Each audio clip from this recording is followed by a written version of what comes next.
Yo, what it do? What it do? We back with another one. Freaking Friday. I got my brother Eshan with me. What's up, man? What's going on, man? That much. And the one and only Cowboys corner in the house. What's up, bro? What's going on? What's going on? You camera shot in or what? I can't see your forehead. No, it's how I got my thing set up. I feel Man, like camera shot, y'all. fall. I thought I move is gonna fall. There you go. Man, camera shot today. All right. So I was trying to show my Tupac shirt. Tupac piece of shit. But That's racist. So we going into what, week 9? Mm-hmm. Yeah. Cowboys, Giants. But before we get to that, we got to talk about the recent signing. The Dallas Cowboys. This is what they do. They go to the dumpster. They close their eyes, and whatever they pull out, that's what we get. Who they pull out? Martavis Bryant. 6'4", probably 220, 230. Yep. 230. Because is he a tight end or a wide receiver? Man, he's said tall, 230. He's tall. My ass. Everybody's taller than you. He's 209 is what it says on Google. Yeah, if he's 230, he a linebacker, bro. Yeah, if he's 230 as a wideout, no matter how, I don't care if you're 6'4", that's Peekaboo. Well, here's a receiver. Exactly what they did. That's true. That's true. That's a good way of putting it. So why is that? Why is that there? What? There we go. So, Eshan, let me get my opinion. Let me get my take first. Yeah, man. Reach. So, for me, this goes back and finally got my respect about Lewis. Thank you. So for me, this goes back to, and it probably goes back further for some people. Mm-hmm. You can take it back to Bryce Butler if you want, but I'm gonna take it back as far as why you got your ear like that. I'm deaf. I can barely hear you. I can hear him just fine. You're not deaf. I just said I'm deaf. I can barely hear him. I can hear him just fine. You're not deaf. Okay, shit. So, like I said, a lot of people might take this back. You can go back and forth, Bryce Butler, but like I said, for me, I'm gonna take it back to Tavon Austin. Cowboys corner had the famous video at the hotel room when he was at the draft. He said you cut Ryan Switzer and you get Tavon Austin, who hadn't done shit in the NFL. Yeah. He said Jason Garrett called him, asking was he healthy. How the fuck are you gonna ask him if he's healthy, Jason Garrett? Yes, man. Oh my God. Why did we even get it right? So yeah, man. And it's like you could go to that one, right? Then you can go to T.Y. Hilton. Yeah, right. You can even go back to Amari Cooper, who was the best receiver we had on the team. Mm-hmm. In some form or fashion, everybody we brought at some point was either underutilized or just wasn't used the right way.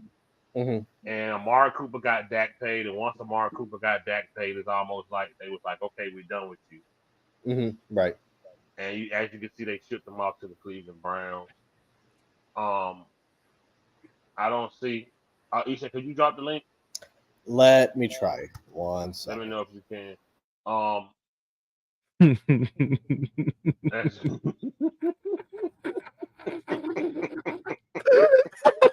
I was caught up, bro. Telling you, bro. Dude. OG, I ain't got nothing to do with that shit. So and then you can come up with Brandon Cooks. They're gonna link OG. The Cowboys bring. I don't know why they bring these people in. Yeah. I don't understand. Yeah. And a lot of people say this, and I always say this. It's almost as if you're not who they draft, they really don't give a shit about you. Right. No matter what you were previously, if you're not one of their babies that they drafted, they don't care. They kick you to the curb. And I see Martavis Bryant being just another guy that they bring in who they're not going to use the right way. They don't know how to use it. Like I say, Cowboys want to say it too. Everywhere Brandon Cooks been, he's in 1,000-yard receiver. That won't happen this year. Yep. That won't happen this year because Yep. Jerry Jones, he's just old and pathetic, man. So for me, it's pointless. Why did you bring in Ty last year? Why did you not bring him back? Why did you bring in Brandon Cooks this year? And halfway through the season, now you sign Martavis. Like you cannot make this make sense for me. I was like, yeah. Well, maybe he got the length that can go get it. Hell, Tavon Austin said, shit, man, he overthrew a 6'6" tight end. Mm-hmm. So hell, the length ain't gonna matter. So it's I don't know. Yeah, you're right, Steve. I don't understand. No, he is. Yeah. Each time I'm calling you and get your opinion on. For me, it's just another pointless signing that they do, and they always do this with receivers, and this is no different to me. What's your opinion? No, I mean, I agree with you. I would say, I mean, the only thing that can give me some sort of optimism is because technically this would be a fresh start for him, quote unquote. But even then, like you were talking about, man hasn't had a touchdown since 2017. He hasn't played in the game since 2018. So, I mean, it depends, I guess, on how we're planning on using him and where his place lands as far as his offense is concerned. I mean, I guess he can be a threat based off of his height, but given the fact that he hasn't even played in the league since 2018, I don't even know what the fuck we're planning on doing with him. I mean, so where do I land on this? To be completely frank, I'm so up in the air.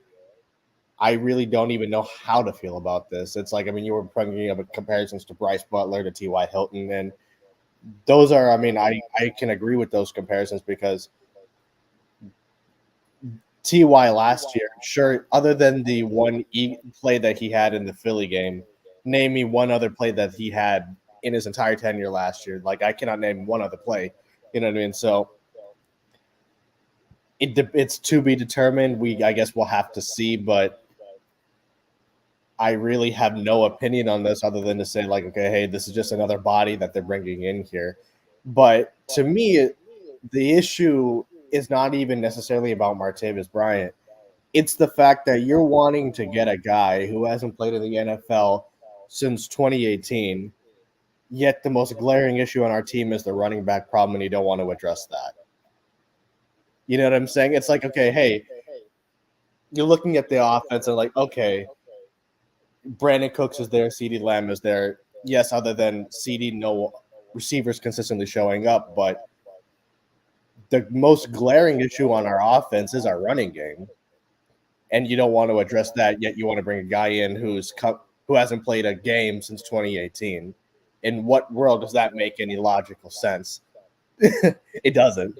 You know what I mean? So I don't even know, man. I guess we'll have to see, how these guys utilize them. But given the track record of bringing in receivers in week 8, other than Amari Cooper, they have not done nothing with receivers that they brought in this late. So I guess, I mean, we'll have to see. But that's kind of where my thoughts begin and end with the situation. I'm not excited.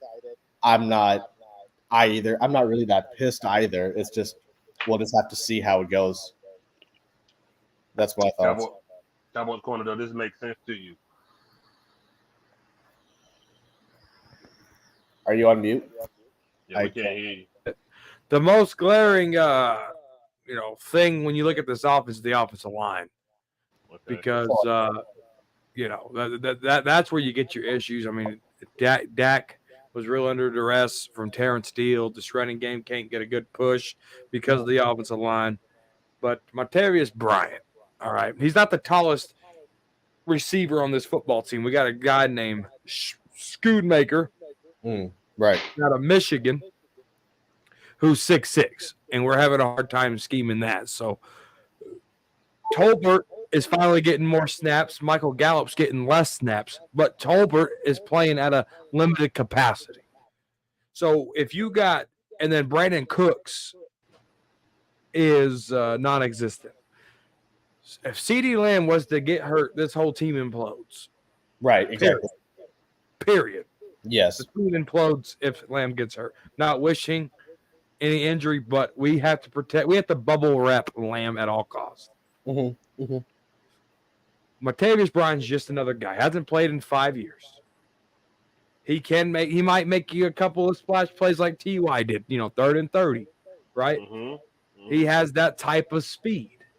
But at the end of the day, what it boils down to is this offensive line needs to step up, because that is what's clogging a lot of this boo-boo that we got going on.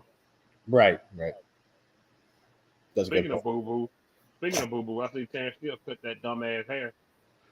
Doo-doo pants Steele, man, he better cut that hair because he played like shit. He was awful last week, man. Yeah. You could have put Eshawn out there to play right tackle. It would have been better. I don't know about that, but Eshawn, you're tall. Eshawn, how tall are you? Dude, I'm like 5'8", man. Okay, that's normal. I'm 5'8", $160, man. DJ's taller than somebody? Holy shit. Motherfucker, I'm 5'11". I'm a little bit above average. That's what she said. That's racist. Fucking hell. No, right. Yeah, the tallest guy in my family is 5'11". One of my brothers is 5'11". Everyone else is like super average height. I got the short end of the stick. My older brother's 6'6". My deceased brother was 6'4", and I'm a whopping 5'11". Let me add in Dallas Cowboys fan 1980. What's up, bro? What's going on, guys? How you doing, man? What's up? You echoing. Might need some headphones. Am I echoing? Yeah. I don't know what's going on. Since I got this paid version of StreamYard, everybody echoing. I don't know. This is the only thing I got. Right. You got money on there with your cheap ass. I had to get headphones, bro, because I'm starting to echo. I just don't know. Right. But fuck it, we gonna rock and roll anyway. Yeah, OG. Fuck the echo, it don't matter. We gonna rock out. You found the echo? Dude, I cranked your ass good. Yeah. I cranked you so damn good. Hey, man. Hey. Anyways. I gotta mute my end. Please mute it, please. Yeah, when we're not talking about it.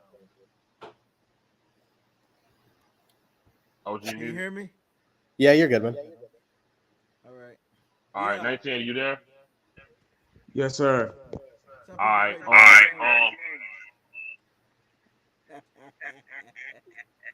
OG. Yeah. Mute yourself for a second, please. Okay. And don't tell me to calm down, nigga. All right. But we echo. 1980, we was running down previous receivers that we brought in. I think you echoed. And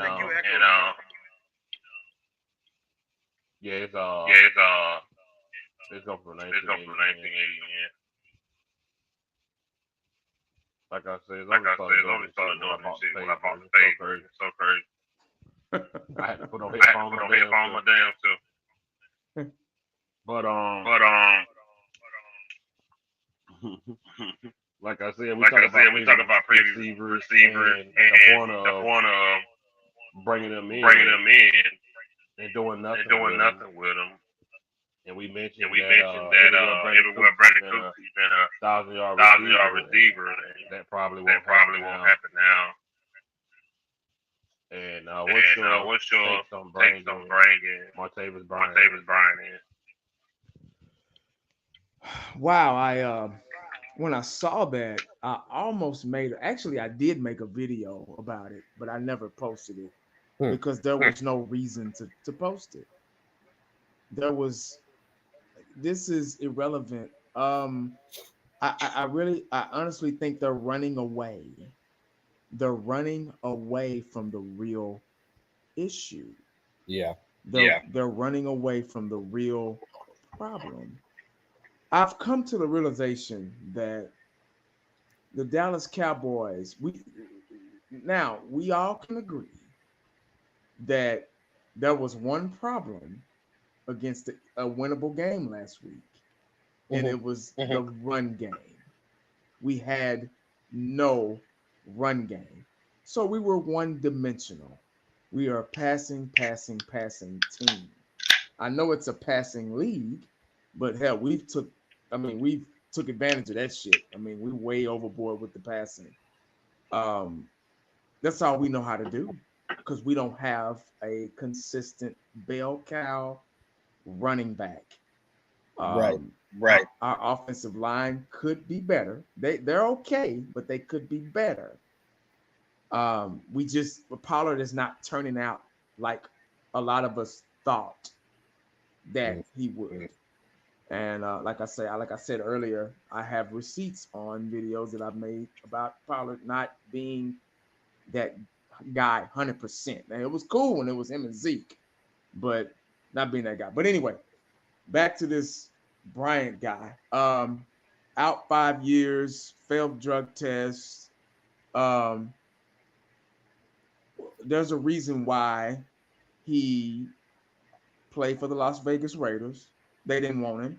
There's a reason why he played for the Steelers. They didn't want him. If he's so good, if he's here to be a red zone threat, why is he not working? Why doesn't he have a job?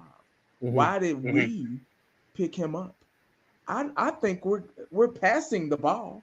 We're getting upfield. We're moving the ball. Dak has been pretty good for the past couple of games. I think that we're having a problem because we do not have a run game, and there's not that many passing plays in the fucking playbook. So they got to kind of play. They got to kind of play sandlot football with the passing because we don't have a run game. I think they're scared. I think they're afraid of getting a bell cow running back because they don't want to get burned again like Ezekiel Elliott did them. When he pinned them up against a corner and forced them to pay him that money. I think the running back position is going to, I don't want to say become extinct, but I think as far as making some serious money at the running back position, I think that's extinct. Like, I'm dead serious. They're really trying to not do away with it, but they're not taking it seriously anymore because it's a passing league. And I think the Jones, they don't want a running back. They don't want a bell cow.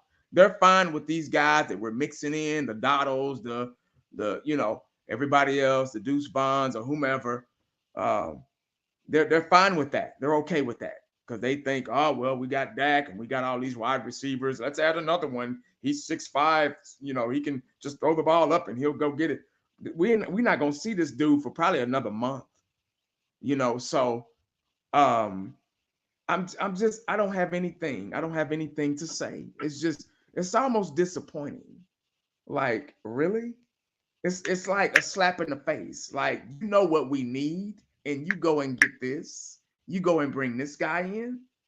Like, it's a slap in the face to Cowboy Nation. It almost questions being a Cowboy fan because the ownership, general managers, don't play to us. They don't care about what the team needs, what it needs to succeed.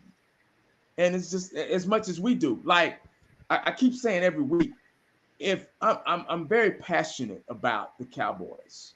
I'm probably one of the most passionate on YouTube. What the hell? Yeah, but if you're not coming, to play, if you're not taking it as seriously as I am, what good are you? What good is me watching? It blows my mind. It just I don't know. Like this signing is, to me, is like, and this is the last thing I'm gonna say. It's really a slap in the face, because like, who is this dude? Like, out of all y'all bring him. I mean, he may prove us wrong. He may be one of those guys, but we got weapons that we can use. We just don't know how to use them. Like Gallup, everybody's on Gallup. Oh, Gallup's not performing. I don't think it's Gallup. Gallup is the type of receiver where just throw the ball, he'll go get it. And Dak is scared to do that.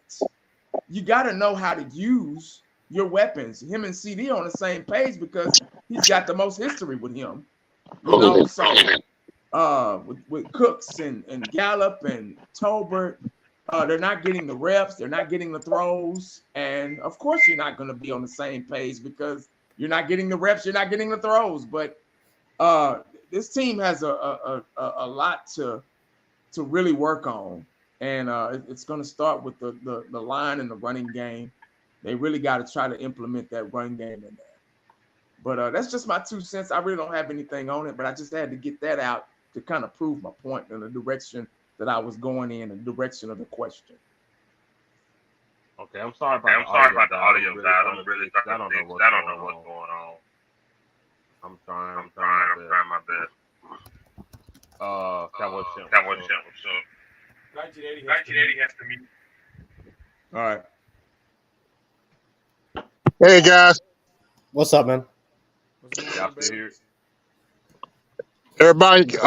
No, I don't hear the echo on my end. Do y'all? No, I think it was just from. It was from. 1980's muted. Yeah, I think it was Okay. from. First question is, I'm gonna mute myself after I ask the question. Cowboys champ, it's about what bringing in Martavis Bryant. Does it make sense to you? Hell to the no.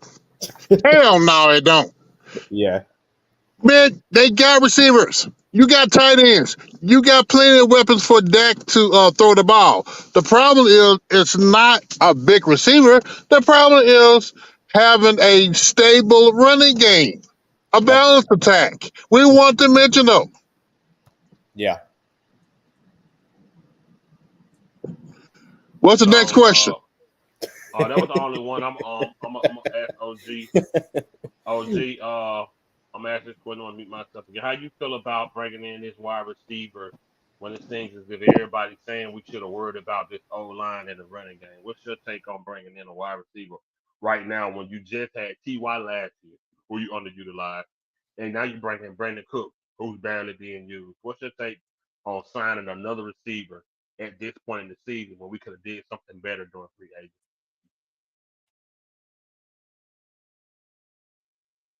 Unmute yourself, OG. We can't hear you.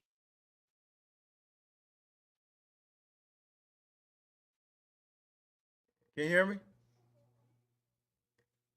You good? Yeah, we can hear you. Oh, great. That's a touchy topic.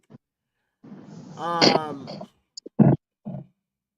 think it was an okay move. I'm good with it. The reason why I say I'm good with it, well, you know the Jones, they like glamour. But the reason why I say I'm good with it is because they're having trouble scoring inside the red zone. He probably can't give you much right now. He probably can't, we don't know what his speed is like, He got to learn the playbook, and we'll figure out, the time will tell. But, if I'm going to tell you like this. The dude is 6'4", and he can give us at least something with throwing the ball up in the air and catching it when we need those touchdowns. Like, say, for instance, when Dak ran and got tumbled over, he ran, tried to get the touchdown. That was the most dumbest thing he could have done. He could have broke his neck the way he came down. He could have fractured his shoulder. So if you have a guy like that, Mr. Bryant, throw it up and he'll go get it. Hell, he ain't even got to play a lot of snaps. Just learn the playbook, keep your butt in shape, and come out there. And if Dak throws that ball up, he will come up. He will go up and get it and sacrifice his body for it. And that's what we need. So we don't have a running back. Okay, we can't cry about spoiled milk, and that's what it is.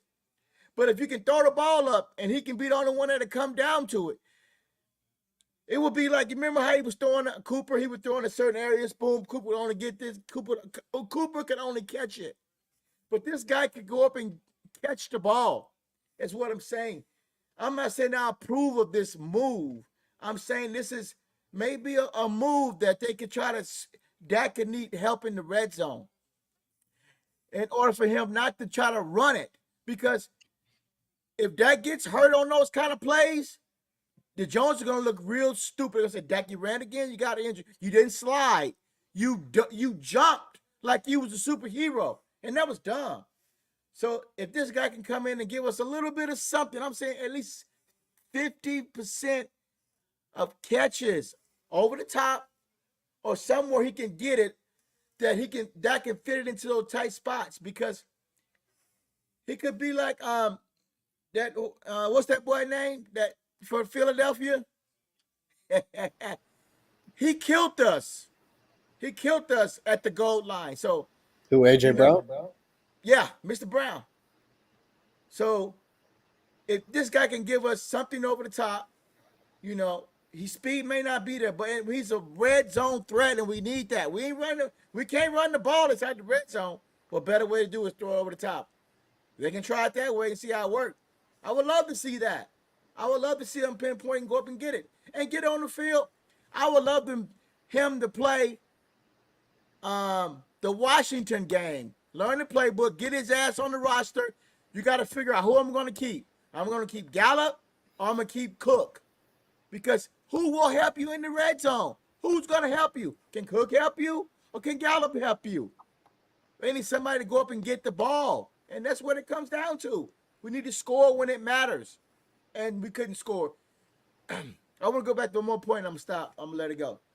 The Cowboys got down there twice inside the red zone. They went, well, more than that, but they got turned away on a 4th and 1. Schoolmaker wasn't in the end zone. Okay, he had a problem trying to get in the end zone. He couldn't put his body over the marker. So there was a point that could have won him the game. So what other way you can go up and get it? You bring a guy like this in down there in those circumstances and throw it up to him. I ain't gonna say this was a good move, but show us something like that. Throw it up and let him go get it. We need a big body. And that's what I mean. Okay. I'm okay with it. Mute yourself over there. Real quick, fifth quarter before you go, I want 1980 man, like that. To your point about the fact that, hey, this is a meaningless move, quote unquote. That's kind of where my point was before you joined, was that it's the fact that man hasn't played since 2018, and we're prioritizing, okay, hey, getting somebody who has not played since 2018 over a running back position that I understand to OG's point, we can't cry over spilled milk, but how are we really supposed to judge this? Because we had, to fifth quarter's point earlier, we had guys like TY last year who, other than the 3rd and 30, really didn't do much of nothing like last year. We have guys like Bryce Butlers and things like that. So for me, this move will entirely be dependent on how we use him, whether we even use him. And that's something that, frankly, at this point, given the other receivers that we've gotten in the past, other than Amari Cooper, I can't name nobody else who we actually really, you know what I mean?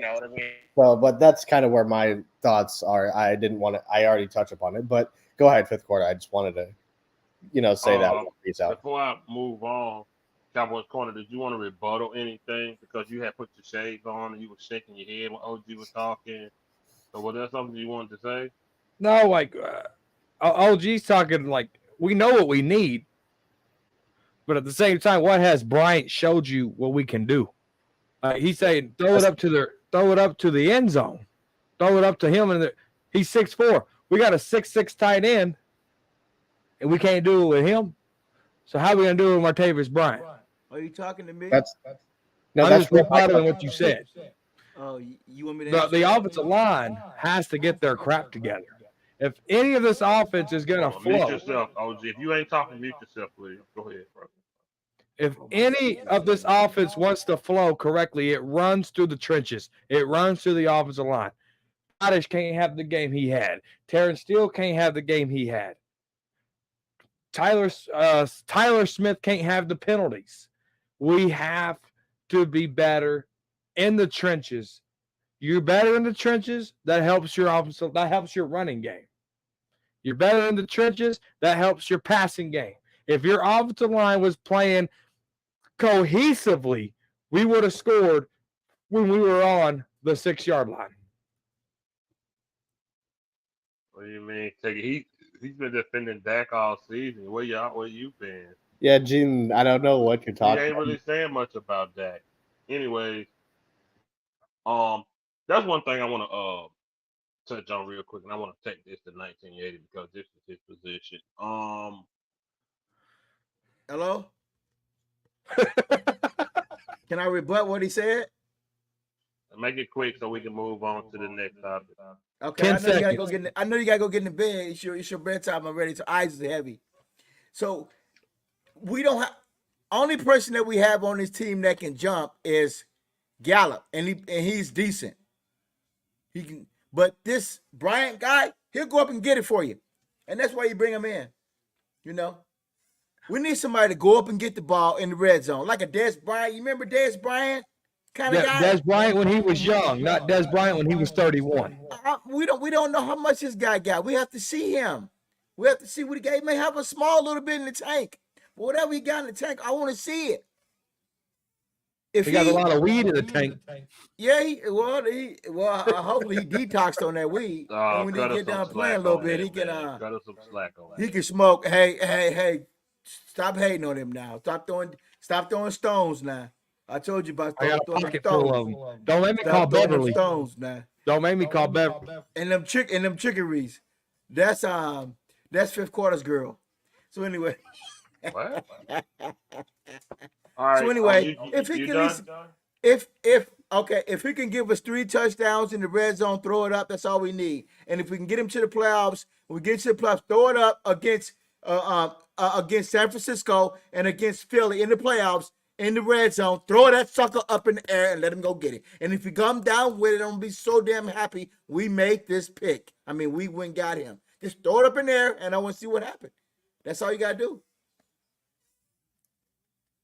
All right. 1980. Let me ask you something about cornerbacks that begin to age and maybe lose a little speed. Is it because Gilly plays off a lot? Is there a way to run a defense to where your cornerback ain't got to play off so far? You know what I'm saying? I guess what I'm saying is, what can Gilly do? Does he get beat a lot? Like, what type of defense do we run? Like, when they put somebody up to help him, like, what's your opinion on Gilly losing Stephanie, younger than what would you do? Well, yeah, that's a good question. That's a good concern to have. I believe that cover 2 is the best for a cornerback like that. Cover 2. We had a guy in high school that was like that. He could cover, but he just wasn't very fast. So coach would always put him in cover 2, where the safety was over the top and could help him over the top just in case. But anything within 5 or 10 yards, he was really good. But it was just those deep routes that he had trouble with. He eventually played safety because, and he was a damn good safety for us. But yeah, cover 2 is because the safety is always over the top. Bump and run first 5 yards, and let him go, and the safety's over the top. Hopefully, when you have a good that goes to the trenches too, having a consistent pass rush that helps the secondary too. consistently getting back there and causing disruption. Because eventually, if you keep chasing somebody, they're eventually going to get open, and you don't want to leave that much time on the field, especially on defense. Defense is designed, like y'all have heard me say this a million times. Defense is designed to get off the field, not to waste time. If you waste time on defense, you're going to run out of energy, run out of breath, because you use more energy chasing than it's on offense. You don't use. I mean, obviously you get tired on offense too, but defense you're a lot more tired. I play both sides, so I kind of know. I kind of have a feel for both. I use a lot more energy on defense than offense because you're chasing somebody, and offense is a little bit more synchronized. But yeah, that's the best defense to play with a cornerback that maybe lost a couple of steps or two. Hopefully that's not the case, but it seems like it has because he's been getting beat a lot. I think that he's a good corner. He's just not a great corner. He's just like Diggs. Diggs is kind of the same way. Diggs, and he doesn't have all world speed. Diggs can get beat, but Diggs, they're good cover corners, but they're just not. They don't. It's kind of hard to explain. They don't have it down to a science like Dion did. They just don't have that type of speed and that type of awareness. None of the corners today have that type of speed, the type of awareness that that the Deions and the Rod Woodsons and the guys like that had back in the day. But if your front four, front seven is doing what they're supposed to do, it puts the secondary. It's a domino effect. It puts the secondary in a better position because their job lessens when everybody else is doing their job up front. So it's all up front, the trenches first. Just like offensive line. Offensive line creates so many openings. It opens so many doors. Remember 2014 and 16, we had the best offensive line in football. And we dominated. They were in the huddle with us. They knew we were running the ball, and they couldn't stop it. They still couldn't stop it. If you have a good defensive line, if you got a Charles Haley on one side, a Tony Tolbert on the other, Russell Maryland, Leon Lett, you got guys like that in front four. That's your front four. That quarterback is going to be scared as shit, and he's just going to go throw the ball any kind of way and pick six. So it all starts. Everything starts in the front. That's your first line of defense. And when they're doing well and it's consistent and everybody's doing in unison and doing what they're supposed to do, their assignments, it makes everybody else's job so much easier. But what makes it fucked up for the Cowboys, and this is on both sides of the ball, what makes it so hard for us is those yellow flags and losing fundamentals. When they play somebody, and back to Gilmore, when you're playing against a receiver that can run good routes, you get flustered. You like, oh shit, this guy can run a route, he can cut, So your job is harder because you're going against a Jerry Rice. Last week, you went against, Joe Blow. Now this week, you're going against Rice. Rice wasn't the fastest thing in the world. Michael Irvin wasn't the fastest thing in the world, but boy, they could run some damn routes. And when you're going against a receiver like that, you really have to be focused, and you really have to be focused on the task at hand and your job, your assignment. When the Dallas Cowboys face a hard team, a tough team, they tend to lose focus. They tend to forget simple, basic fundamentals of the game, and they start holding, pass interference, missing tackles, alligator arms. Something is going on, and that's coaching. That's them. There's more. When they sign this damn receiver, this Bryant guy, whoever the hell he is, we have way more problems than just him. We have way more problems than just. I respect old school's opinion on just throwing the ball. That's a true statement. But we have way more issues than just throwing the ball and somebody going to get it. Now we have to figure out, I said this last week, We have to figure out how to beat ourselves, because that's what we've been doing against these good teams. We've been allowing them and helping them beat us. The Jerry Jones and them are running away from the real issue. The real issue is coaching. The real issue is the offensive line. The real issue is no running back, no bell cow. They never want to own up to their fuck up. And that's why we're struggling, because it starts from the top and it comes down to the bottom.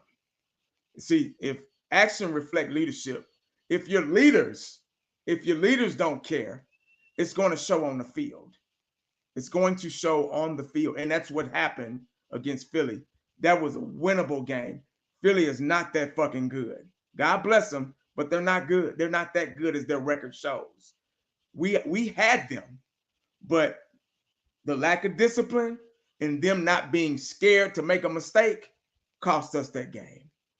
So when guys like that, Gilmore and the defense isn't consistent, can't get a hold on the offense, it starts from the top and it comes down to the bottom.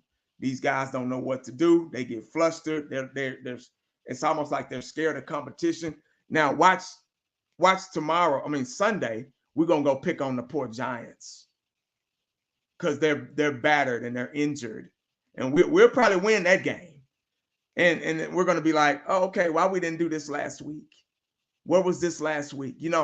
So it's just so many things, man. It's so many things, and I hate to keep going on, guys. I'm gonna stop now, but that's just my opinion on it.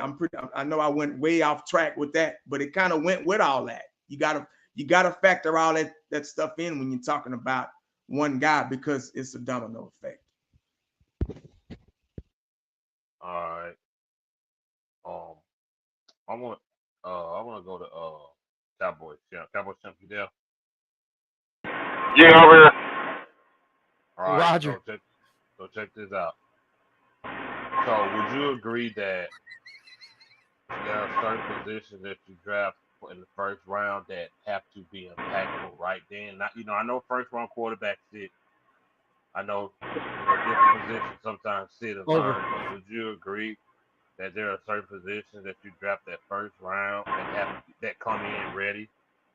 Yep, I agree. I know where you're going at. Martavis Smith. Okay. Yeah. So my thing is. Hold up. Go ahead. What's great? Go ahead. So the Cowboys corner told me that by week 8, I'll be eating crow. Kamari Smith will be dominating.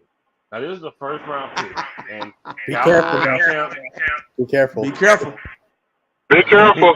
We got to lock the doors first. And Cowboys champ, you and Cowboys corner, y'all mentioned there are only a few guys, defensive tackles, that go first round. Cowboys corner mentioned we hadn't drafted one first round since forever. So that means they are rare, hard to find.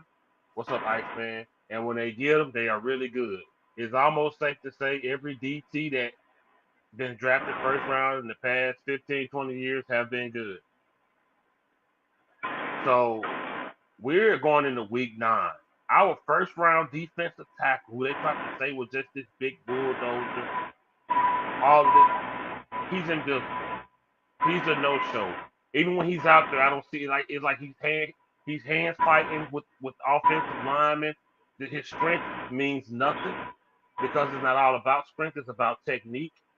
And in my opinion, right now, I'm calling this first round pick a failure. So, in your opinion, a guy, when me and you was on the phone when we got Maz Smith, you said, man, I would have took a running back right there. How do you feel right now going into week 9? Well, my question is, who is the Cowboys defensive line coach? You start from there. Because the way that Martavis Smith is, comparing him to the other defensive tackles that the Cowboys have on the roster right now, he's built more of a 3 technique. He should be going after the quarterback instead of just trying to clog. Well, I'm not eating crow yet. So, but yeah, I still like the Monty Smith pick. But I would have, it was my opinion, I'd rather have got him in the second round. But you know, I guess the Cowboys said, here's a talent that we need to draft. So, but like I said, I still got hope out that this kid can get the fundamentals down. But again, it depends on what they got him doing first. Because it seems like I said they just trying to have him to be a blockage instead of just go ahead and be aggressive. Because to me, they got him playing very passive, and they need some more aggression for him to succeed. So that right there, I'm gonna have to say I have to blame on the coaching. Okay, I ain't gonna rebuttal it right now because we try to move it along. But Cowboys corner going into week 9, where are you at with Maz Smith? Right on track. Right on track with Maz Smith. Because look, this is where we're at. And hear me out. Carlos Watkins is who Maz Smith replaced. All right. Carlos Watkins was long in the tooth. Osa Odighizuwa's first year wasn't real flashy, right? Not Charles Tepper, Malik. Oh, no toe man. What's his name? No toe man. What was his name? Malik Collins. Malik Collins' first year wasn't very good, right? So I think we put these. When you pick where the Cowboys pick Maz Smith, that's not a first round trade. That's not. That's a second round trade. Me and Joe do the draft every year. We probably had maybe anywhere between 9 to 11 players that actually were first round draft picks. We really did. Watch Frisco Report every Tuesday. FriscoReport.com. The FriscoReport.com. Tune in. But so when you get into that, you're getting into the second round grades, possibly some third round grades, just depending on where you're lined up for your draft, right? So Maz Smith's on track. All right. He's going to come through and he's going to make a big play for us. It might not be against these Giants, might not be against these Panthers, but it could be in 4 weeks against them stink-ass Eagles at AT&T Stadium. All right? Maz Smith, let him develop, let him learn, and we will feel the force of the reckoning of the Michigan Wolverine, Maz the Hammer Smith. So before I move on to the next person on here, so Cowboys champ excuse was the coaches. Your excuse is, well, I didn't have him drafted that high anyway. So to me, he's right where he needs to be.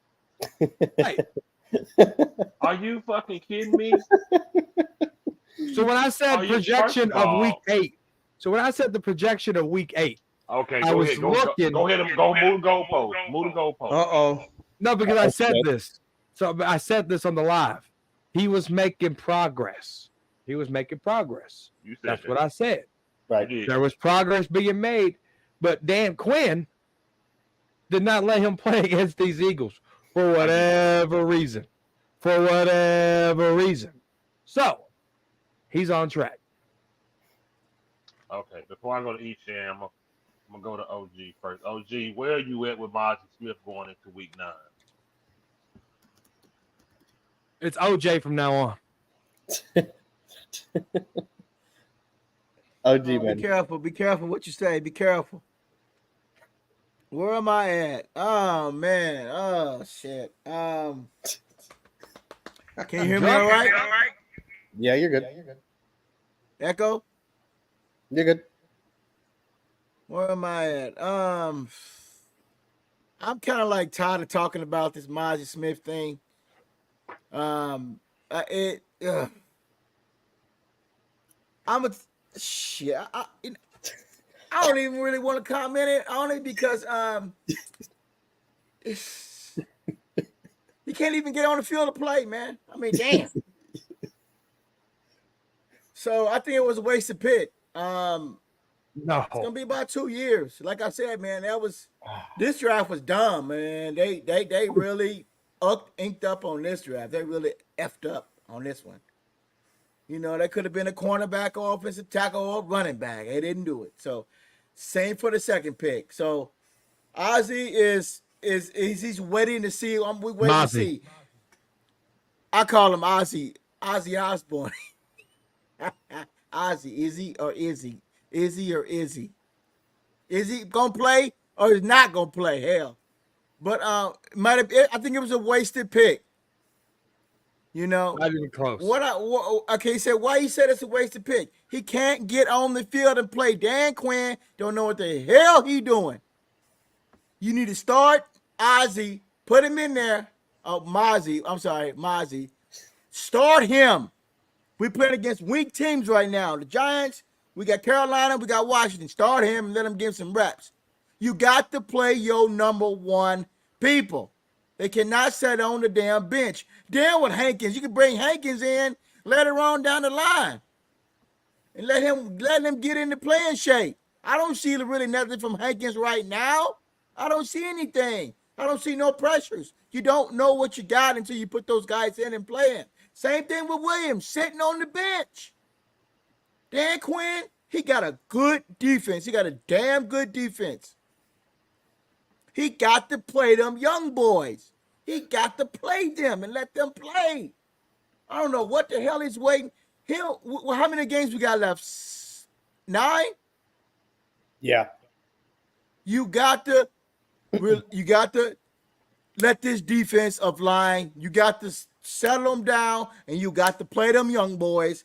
You see what Sam Williams gave you. You got to play them young boys to battle for something. You got to play. You got to play Fowler. You got to play what's that other boy? Sam Williams. Dorrance Armstrong. You got to put DeMarcus Lawrence on the inside. Let him do the 3 technique. He got to play 3 technique. DeMarcus Lawrence taking up Armstrong snaps, Fowler snaps, and Williams snaps. And put Parson back there. And you got to at least give Mozzie at least 16, 20 snaps. These coming games, you got to get him out there. Well, he ain't doing the job. He has to play his way in there. He'll get in there. You got to play him. I like that take. 1980, man. You know, the history of draft. Real quick, I'm sorry. Did I were you able to hear me? My friends from my Maz Smith? Yeah, we heard Yo, you. y'all You mute voted on up if coaching. y'all ain't talking, please mute. Okay. Yeah, we heard you. 1980. Seeing DTs go, first round draft pick at this point, what would you put?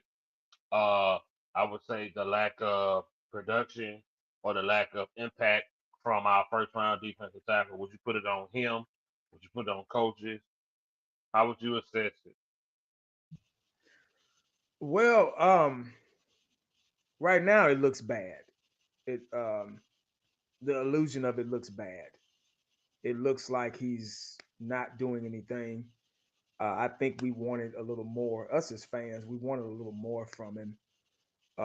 I've made videos. We've discussed this previously about Maz Smith, especially when we drafted him, because we were so impressed with his strength and his size and his girth. We've been needing that so long. And we finally got it. And we were like, okay, we got it. We should be good. We clog up the hole, stop the running game, yada, yada, yada. We know he's not here to be a pass rusher just yet. He's still got to learn. He's still young. Give him time.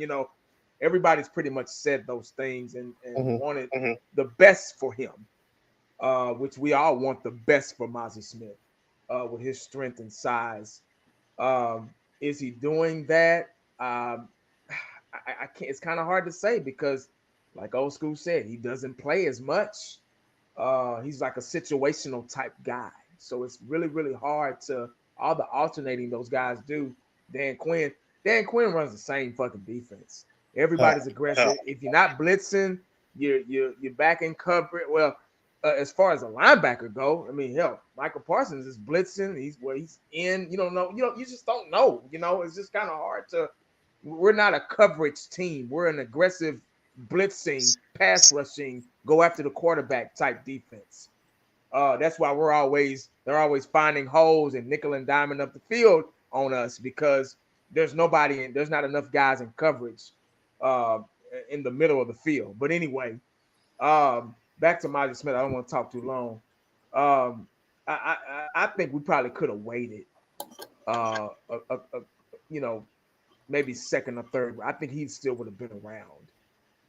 Especially now, it's kind of easy to say it now. Then it wasn't. We were like, oh, okay, that's a good pick because we know as fans, we know what we needed. Hell, they even figured out what they needed. So at that time, it was premature, obviously. So now we've had time to think about it. We've had time to look at it, look at all these examples. Oh, he's playing today. Oh, he's not playing today. And he's not sacking or whatever, So now we're able to look back just like anybody else. If you go out and do something wrong, oh man, I shouldn't have did it like that. If I can rewind, I wouldn't do it like that. Of course, it's natural. It's humanly natural to think. Now it's like, well, we could have drafted. Now that we need a running game, see, you really. That's why I don't put too much stock into the draft.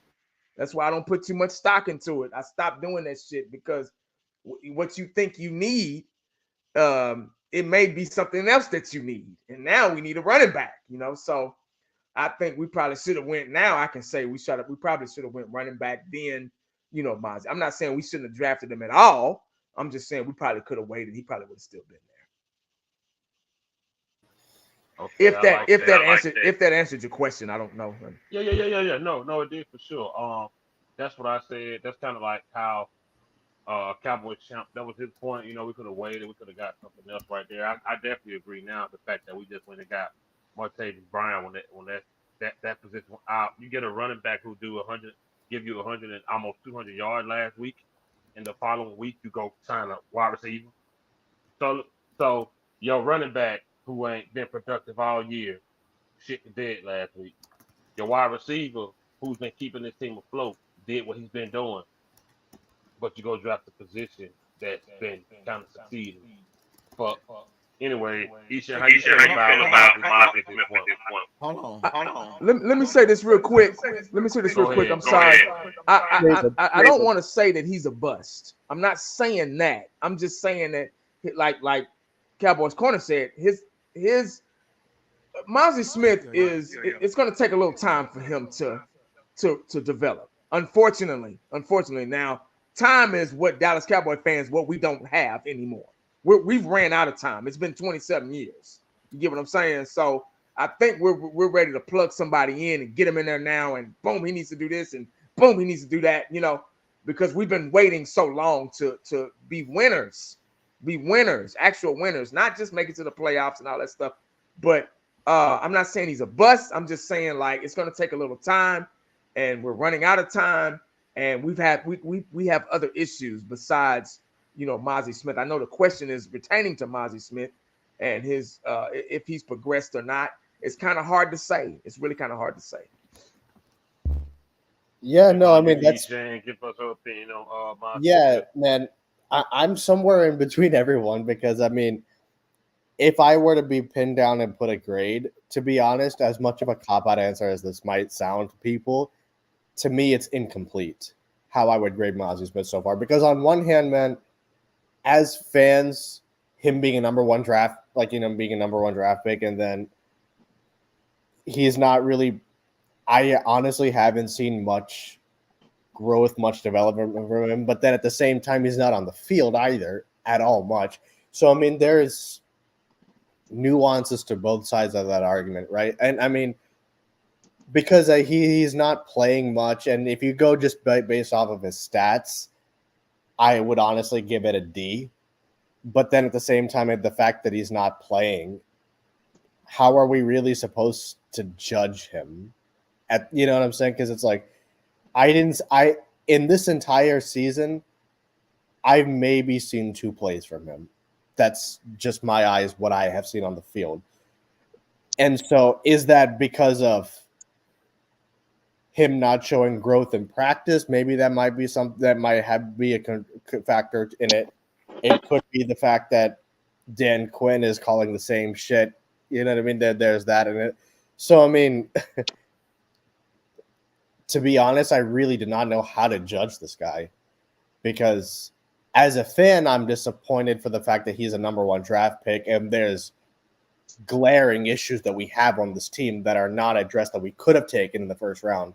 We've all talked about the running back positions, linebackers, and whatnot. So that's the fan in me talking, but then at the same time, it's like looking at it from the perspective of him playing.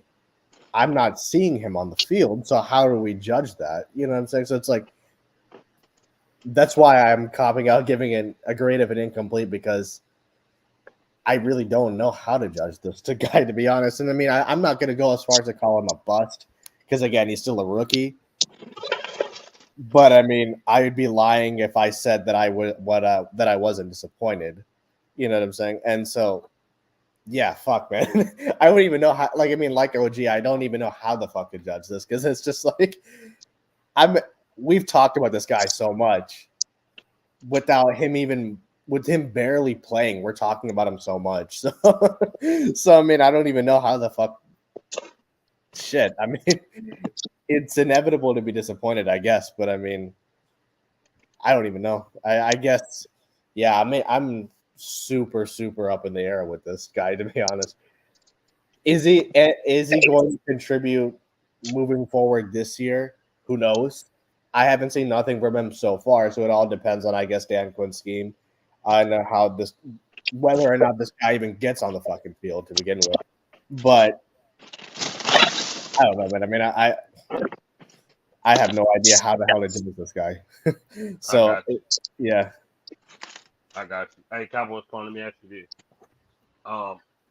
Both players come up for a contract this year based off the first 8 games they played. One arm is Dak, one arm is Micah Parsons. Based off the first 8 games, who would you pay right now?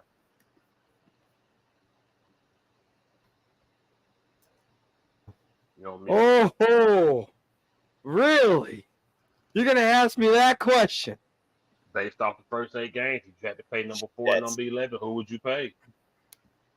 I'm gonna keep it a buck. Go ahead. Dak Prescott. Wow. Tell me why. Make sure you record this, man. Cowboys Corner giving him props. Tell me why. Hold up. Let him talk. Let him talk. I just want to record this moment. Tell me why you would pay Dak over Parsons right now based off the first. Dak has been grinding.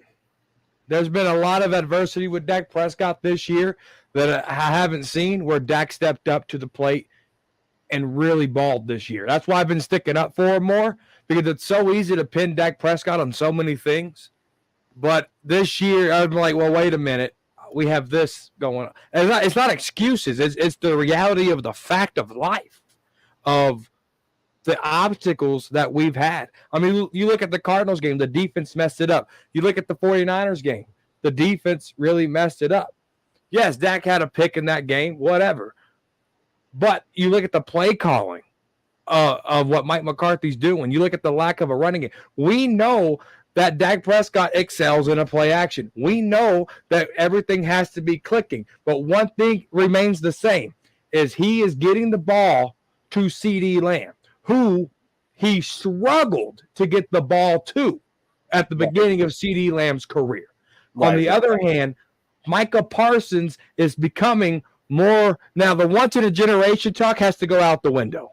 Because there's guys like Myles Garrett, there's guys like Bosa, there's a lot of guys better than Micah Parsons right now.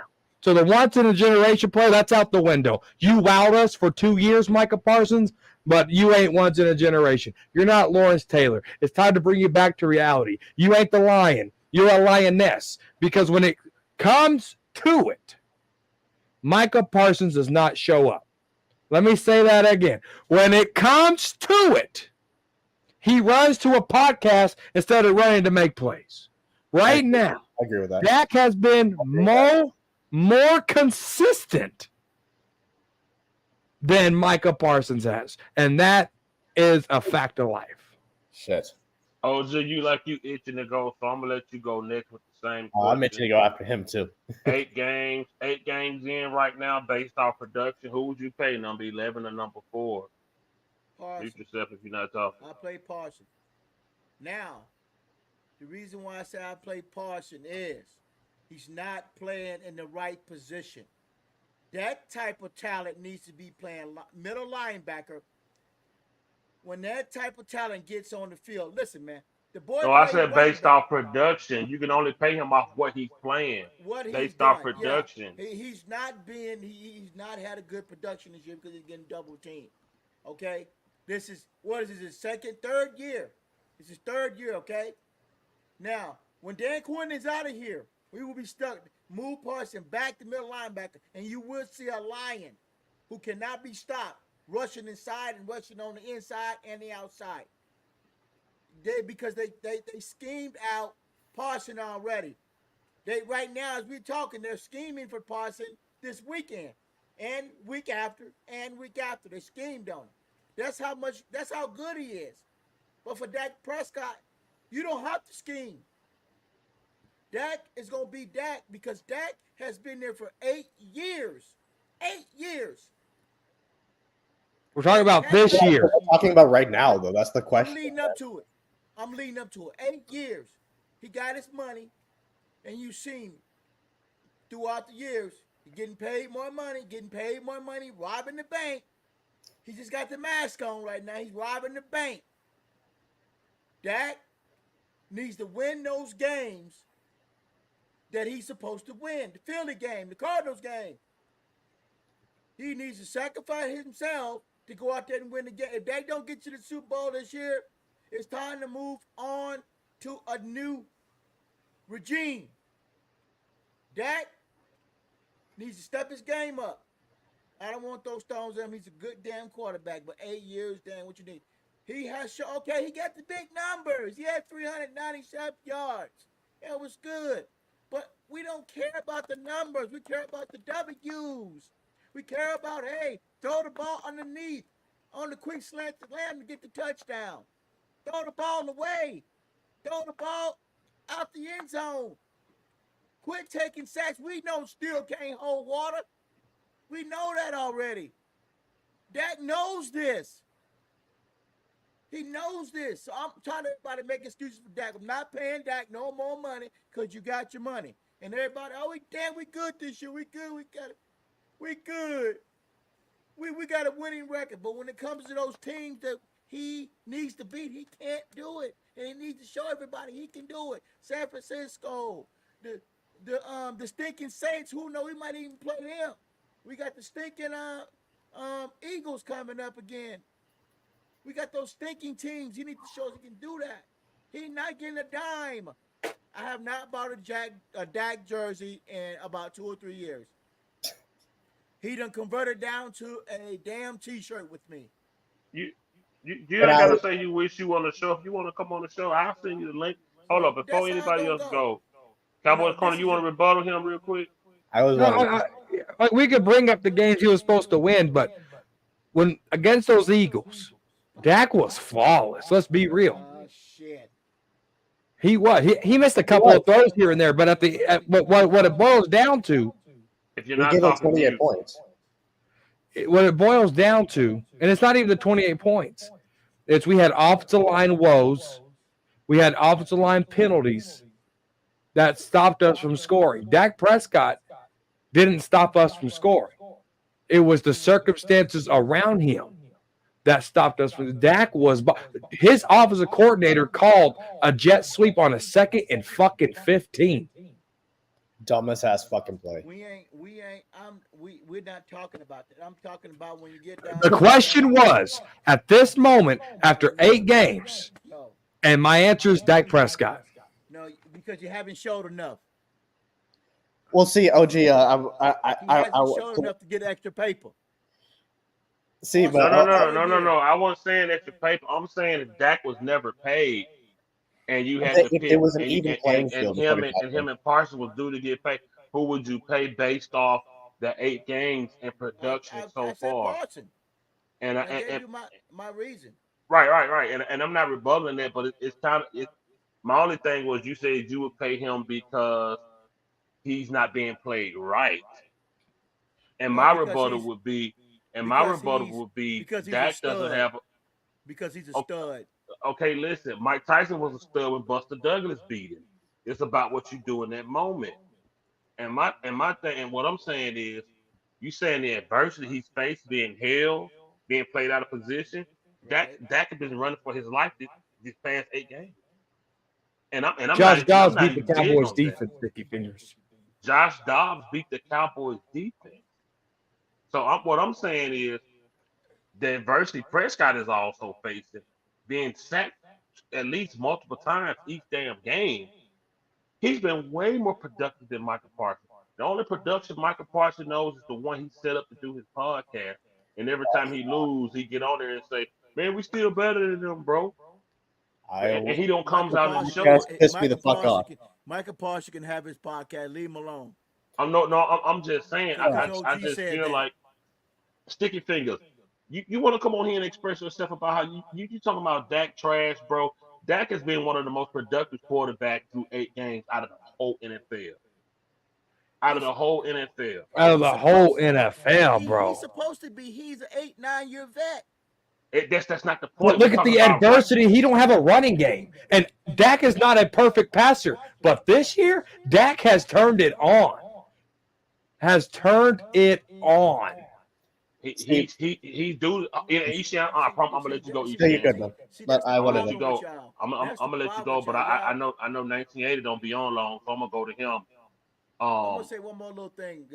That's what the problem with y'all. Y'all worried about big numbers, but we worried about W's. Who the hell is talking about big numbers? I didn't. Wait.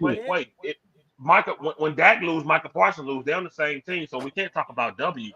I'm talking about production. If we base it on W, then you can't pay neither one of them. I'm saying as of right now. Let me tell you something. When Dak started winning those very important games, those playoff games, those close games, then you pay him. Man. Then you pay him.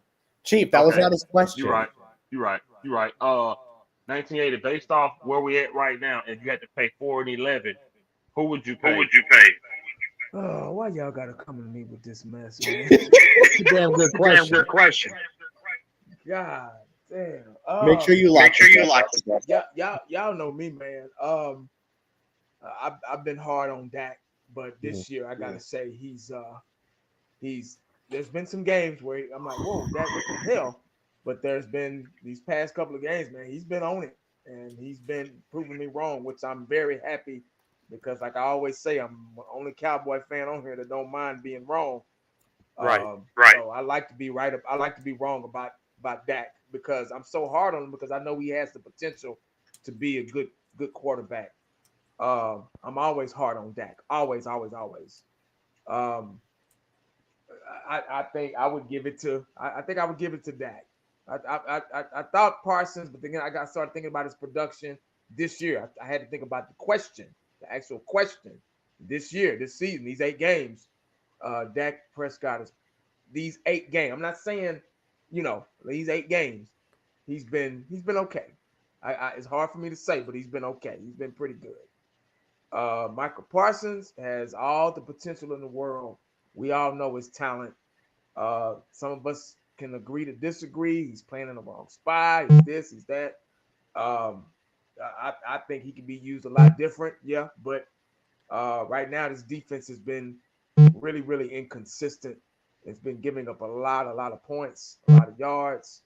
They've been getting a lot of penalties. So, yeah, man, I gotta give it. I gotta get on that Dak side. Just for this little bit. Right, I got. It's from Hey, Well, OG, hold up, OG. Oh, hold up, OG. I wanted to go. hold on, G. Hold up. Okay. Hold up, OG. Man, Go ahead. as of right now, I'm going to have to give the edge just a little bit to Dak right now. because the past 4 games he have played his ass off, especially the last game against Philly, 29 for 44, but he had 4 drops. Again, lack of a running game. And Now, no the four drops was Parsons, his fault. He gave it to him. I know, yeah, exactly. I know. With Parsons, uh, yeah, we know Dan Quinn is not playing it right. I think it's probably Parsons want to get paid like a pass rusher, Mhm, but mhm. That's why. if you let your talent play for yourself, you're going to get paid regardless. Right. So yeah, Right. right now I'm gonna have to give it to Dak. All right, Eshan, I'm gonna come to you, OG. You gonna have the flow. Eshan, You what get you feel about it? well. First of all, before I go, I mean, I made sure to triple lock my fucking door on this topic, but but no, man. I mean, here's the thing, man. To answer the question directly, it's shit. I have to also go with Dak on this thing. And here's the thing, man. All of us have been critical of Dak Prescott. You know, we can talk about the fact that I have no disagreement with you pertaining to the 8 years. That's not where my point is. If we want to talk about Dak's career, I'm not going to disagree that he is not that he hasn't come up. The proof's in the pudding with that. So that's not, but that's not what fifth quarter was asking us, right? It's this year right now, these past 4 games, he played well enough in Phillies. We could talk about the 2-point miss. We could talk about the last drive, but we gave up 28 points last game. That's not on Dak Prescott, you know what I'm saying? And so, but then when it comes to Micah, man, listen, this guy is a unique talent. He's a generational talent. I will say that. I'm not going to sit here and deny that because it's obvious. My issue with him is, again, you could say, hey, okay, he can have his podcast, but that's a part of the fucking problem to me with him. For as talented as he is, he's turned. And fifth quarter, and I texted about this just a couple of days ago. He's turning into one of those guys, to me at least, to where it's the podcast and the way he talks and the immaturity with which he talks. It's more about stroking an ego for me. The fact that people are comparing him to Lawrence Taylor and, you know, all this other stuff, when the truth of the matter is, I mean, you really haven't won nothing yet. Yes, you're talented. Yes, you're a generational talent, but what have you ever won to be compared to Lawrence Taylor? We give not we as in the 6 of us on here, but I'm talking about like as Cowboy fans, we want to give these guys props.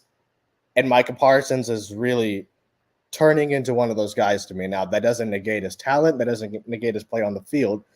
But I'm just talking about those kinds of things are really, really pissing me off with him. I'm going to be completely candid with you about that because after the Philadelphia Eagles game, and, you know, fifth quarter, you and I texted about this after this game, it was like he wants to come out and say, oh, we played well enough to win this game. Nah, you didn't.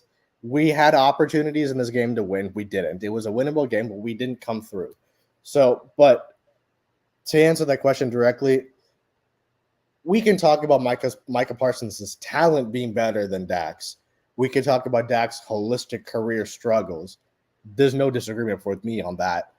But just talking about this year right now, yes, Dax shat the bed in the Cardinals game. Yes, he shat the bed in the fucking 49ers game. No disagreement with me on that.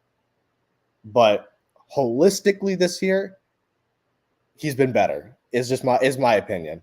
Now we could talk about the 8 years again, and I'm not going to again have any dispute there. But as of right now, I have to give him his props. And all of us have been critical about Dak. We've all talked about him. It works both ways, right? If you're critical of him, you got to give him props when he plays well. And he played well enough in the Eagles game to win that game. And so that's where I am with it. But yeah, go ahead. You got something to say, OG, before we go to this last topic?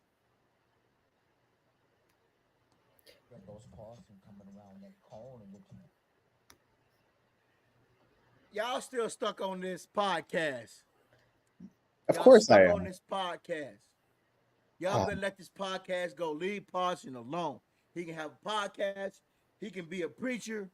He can do whatever he wants to outside of the field. He's not doing anything illegal. He ain't smoking no weed. He ain't drinking. He ain't drinking, driving. He family man. He give back to the community. He do what he needs to do. What is That has nothing to do with the that has question. nothing to do with the Y'all question. stuck on this podcast. Leave the podcast alone. I don't worry Okay. nothing about no podcast, okay? All right. We just worried about what he can bring to us right now, okay? He will show up. He's been double teamed, triple teamed, quadruple teamed. And when we get to the playoffs and he kicks Philly's ass, when we see them, and if Dak struggles again, I don't want to hear nothing coming Dak from y'all didn't mouth. struggle against He the didn't Eagles. struggle Well, with okay, them. man, but that's not where my point is, man. That's not the point that I Dak was didn't making. struggle against the Eagles. He had 397 yards. Yeah, that was nice. 3 touchdowns, 0 interceptions. Passer rating of 115.2. You're going to say he struggled? He didn't struggle. Yes, he missed plays. That got me sticking up for Dak Prescott. It's going to fucking snow a Wait a lot minute. this year. Did Dak win that?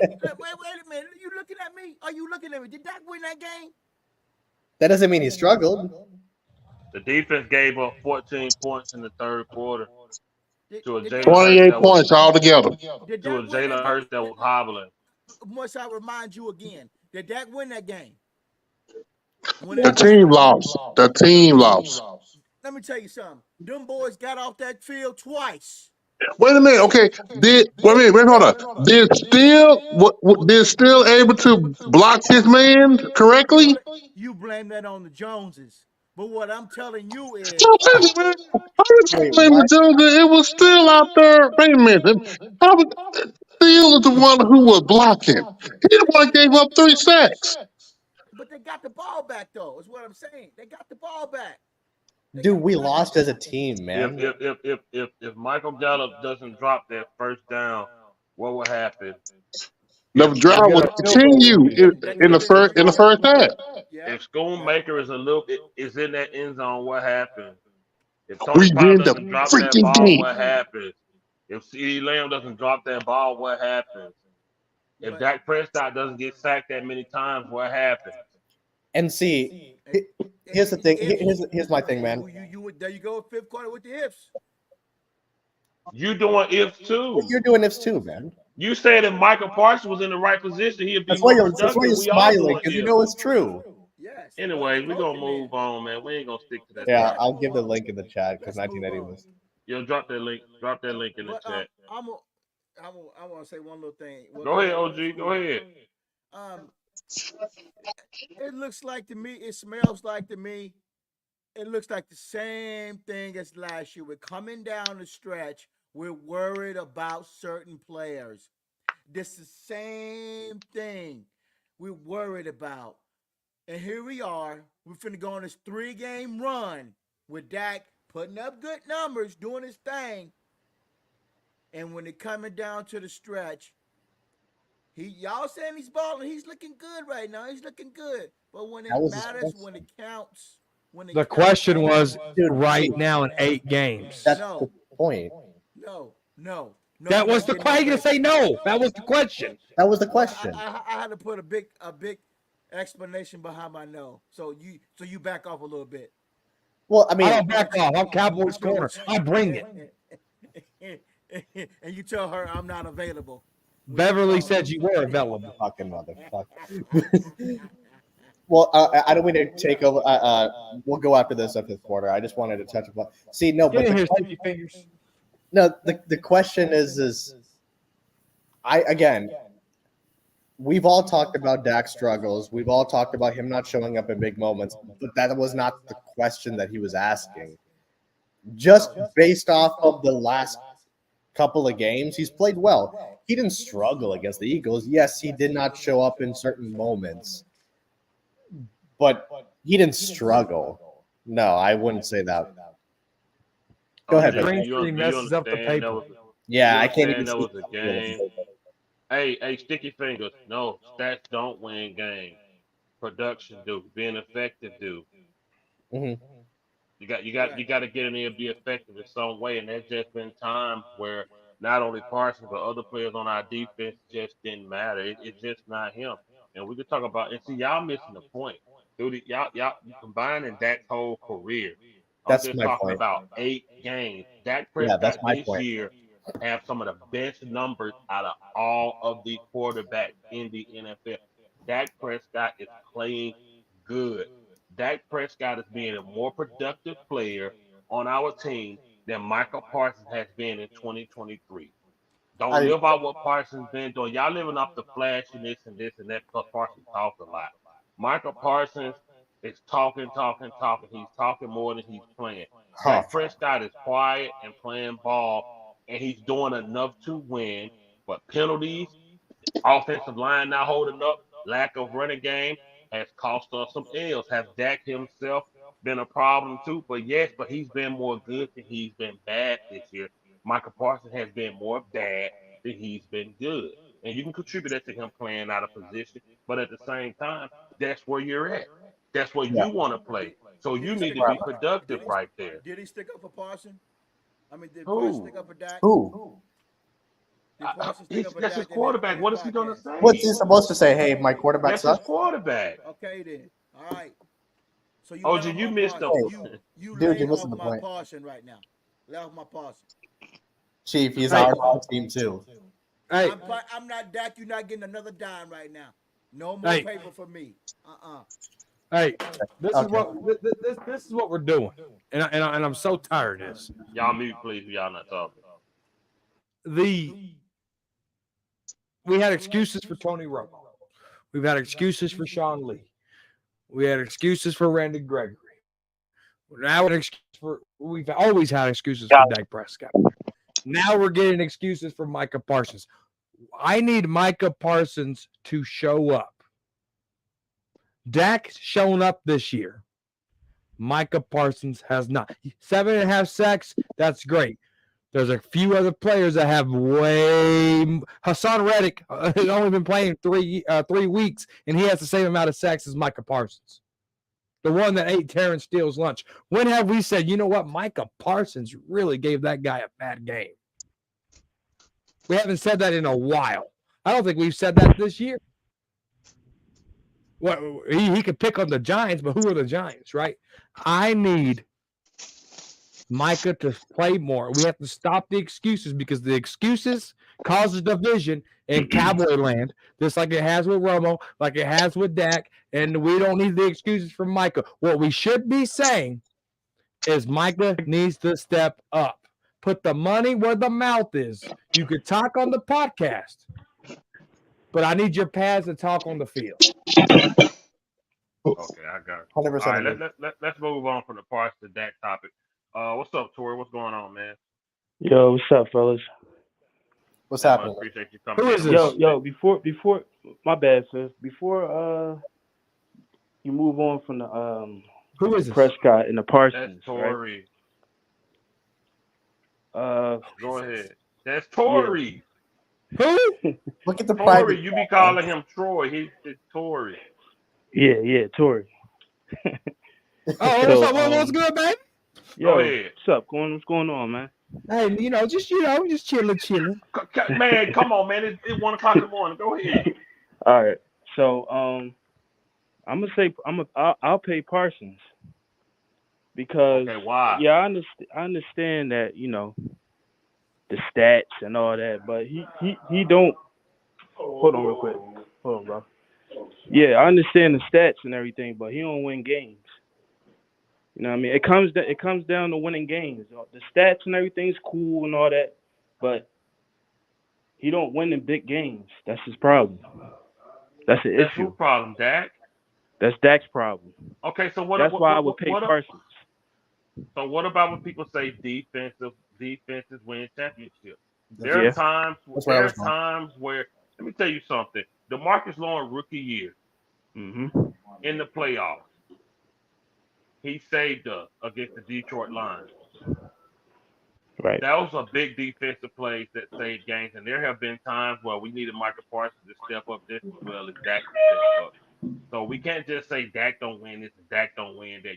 Y'all calling Michael Parsons a generational talent. Y'all comparing Mm-hmm. him to Myles Garrett and Nick Bosa and all those other guys. It's just Yes. not it's just Lawrence not Taylor. showing up right now. I'm not even gonna mention Lawrence Taylor. That's blasphemous. Like that's crazy to do. But I get your point. I'm gonna go to 1982. If you don't mind, could you please mute up for a second? Yeah, you can go. Yeah. On 1980, I got a question, man. This is about free safety. So free safety, to my understanding, is the last line of defense. Um, what is going on? I told Nate Cowboy this he don't agree, but I said Dan Quinn doesn't do well with teams that have good offenses in that scheme well because how can somebody get burnt over the top? How can Devontae Smith burn Bland over the top when Malik Hooker is supposed to be up there as free safety? Is that just out of position or that's just a different defense? Aggressive corner. Well, it's just being that goes back to fundamentals. That's just being out of position, knowing where to be. Like I say, you're free safety. You're really the last line of defense, so nobody should get behind you. All four positions, cornerback, both cornerback positions, strong safety. Strong safety is kind of in the box, so it's really not all the time not his responsibility to get everything on the top. But free safety is really, really the guy, deep thirds, deep middle thirds. Sometimes hash mark to sideline or strong safety hash mark to sideline. And it just, like I say, it just depends on the defense and following your assignment and not that offense gets paid to play too. They call different plays, they disguise different things. They could be doing a play action. You can bite as a free safety. You can bite too, just like a cornerback bites on that 1-2 route. Safeties bite too. One loss of footing could get you beat. One wrong turn, one wrong hip turn. All those things come into play at playing the free safety position. It's just being stupid at the wrong time. Dan Quinn calls aggressive defensive plays 90% of the time, but as far as the free safety goes, you're on an island by yourself. And just like cornerbacks are on an island by themselves, and if they play mostly man. But free safety is mainly all they're doing is really backpedaling. Deep center thirds, sometimes hash mark to sideline, depending on if it's cover 2 or cover 3 or cover 3. Sometimes they have different schemes, different assignments rather. Cover 4s is a straight cover 4 is like prevent defense. Cover 5, pretty much the same. Anything above cover 3 is pretty much like a prevent defense for the free safety. The safeties are concerned. We've been running a lot of cover 2, and because of our lack of cornerback ability, that's why Bland has been able to get those pick sixes because he was in cover 2, and free safety is the last line of defense. So there's no way you should allow guys to get behind you. You cannot allow, even playing cornerback, you cannot allow a guy to get. I was taught that a long time ago. You're doing good if you do not let that guy beat you and get behind you. Because once that happens, it's a wrap. All you got to do is throw the ball. You go get it. Once you're beat, you're beat. Unless you got Deion speed and Deion ability. And I hate to keep referring back to him. Every time we talk about, the DBs, I always refer back to guys like that, man, because they had those positions down to a science. They used to bait quarterbacks in to throw the ball. They used to act like they weren't, they used to allow the receivers to get open so they could throw the ball and see some action and get a pick 6 or whatever. But it's just not allowing yourself to get beat and not allowing those guys to get behind you. That's the problem. I don't think that's too much of Dan Quinn's fault because the secondary has, even though you call a defensive play, the way they line up on offense, everybody has a different assignment. You get what I'm saying? Your assignment can change on the fly. When they come out, you can call a defense. You know what I'm saying? You can call 44 red dog blitz or something Tampa 2 cover 2, whatever. And as soon as they line up, as soon as that offense line up, you're looking. You're like, oh shit, you're looking inside. Oh, the trips over here. Oh, the twins over here. Then your assignment changes. You have to audible mentally. You have to audible. And it's not like the front seven where they can communicate with each other. But being secondary guys, y'all too far away from each other to communicate. So you got to already know where to be, how to be, and when to be as a defensive back. You have to have that awareness, that training, that practice. You have to be ready, because once they actually line up, once that offense lines up, you're going to have to be able to make adjustments on the fly. And a lot of these guys have it or they don't, so, and it shows when we play good teams. Okay. I hope I answered your question. You did. No, you did. I was just trying to understand. And you answered when you basically tell me one footing, one wrong hip turn, a split second to just mess up everything when it comes to free safety. So yeah, that's what I was trying to kind of get to, because sometimes I see them back there, but they just get there too late. And you tell me, one wrong footstep of this and that could cause that. So yeah, you answer my question. Cowboys corner, knowing where we're at right now with Tony Pollard, should we have kept Zeke? That's a catch-22 question, seriously. Because Zeke's getting long in the tooth, right? And so we can say what he's doing at New England is pretty impressive but the problem with Dallas Cowboys is we didn't replace Zeke. You got rid of Zeke, but you didn't replace Zeke. Exactly. And so what it's boiling down to is, oh man, it's forcing us to miss Zeke, right? Oh, I wish Zeke was here. Oh, I wish Zeke did this. And then I read an article, a Dallas Cowboy beat writer, I think it was Ochoa, his sorry ass. He made a comment about us missing Zeke. And so horrible article. But the Cowboys didn't put themselves in a position to where we can't miss Zeke. Yeah, we got Hunter Lemke, but they're not using him. So right. I would make TP the number 2. I'd make Dowdle number 1, and I would integrate Hunter Lemke into reps. And I'll just cut Deuce Vaughn. No one's picking him up on the waiver wire. Yeah. Cut it. He's on a 53-man roster taking up a spot. He can't play special teams. He's not active. You blow on him and he's tackled. Cut Deuce Vaughn. Swallow your pride. I don't care where his daddy works. Jerry, you still cut the check. Goddamn. Cut his ass. Yeah, I agree.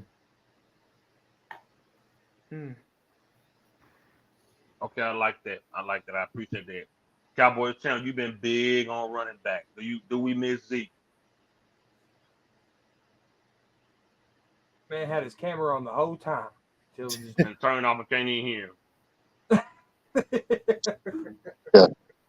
We miss Zeke production. No, we do not miss Zeke. And we definitely do not miss Zeke salary cap hit. But like what Cowboys corner said, he stole my thunder. The Cowboys should have drafted a running back. There was plenty of running backs, second, third, fourth, fifth round, that you could have drafted to replace Zeke. Right. This right here is when you have an owner who is the president and general manager. And they should have never gave Pollard that, the franchise tag, and then turn around, you drafted Mighty Mouse to make a feel-good story. Feel-good story is for little kids who got lost at Disney World and Mickey Mouse found them. That's a feel-good story. Feel-good stories don't win games. It don't bring up good championships. Yeah. Got you. Got you. Ethan, do you think the Dallas Cowboys are bringing back Tyron Smith next year? Repeat the question. You cut out for me. I said, do you think the Dallas Cowboys are bringing back Tyron Smith next year? Oh my God. Man, this is another one that we gotta all lock our doors for on this topic. But I'll come in. Answer it wrong. I'll be down in LA. You only got to lock the door of Cowboys corner outside. yeah, I know, man. Will they bring him back? I think so. Fuck, dude. Here's the thing. Really? Man. Fuck. And this is a topic for me, man, to where it's fifth quarter. You and I are in 100% concurrence on this, man, because shit, man. I mean, we can all like, for as much of a Hall of Fame talent as he is, he's not on the field enough, man. Did you see him last week? Last week's one game. Last week he was the best offensive lineman on the field, and he ain't played a whole season. Okay. Oh, fucking motherfucker. But that's the problem with me when it comes to Tyron, man. And we've all talked about this. 1980. You made a video about this too.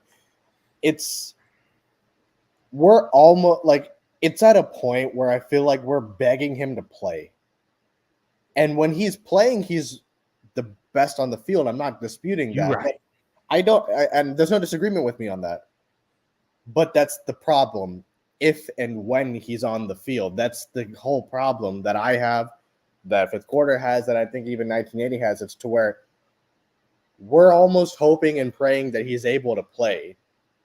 And it's to the point where when he is playing, it's almost a fucking revelation that, oh my goodness, this guy is on the field finally.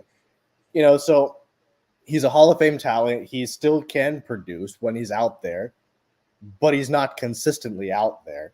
So that's really where my biggest issue comes into play with him. But do I think they'll bring him back?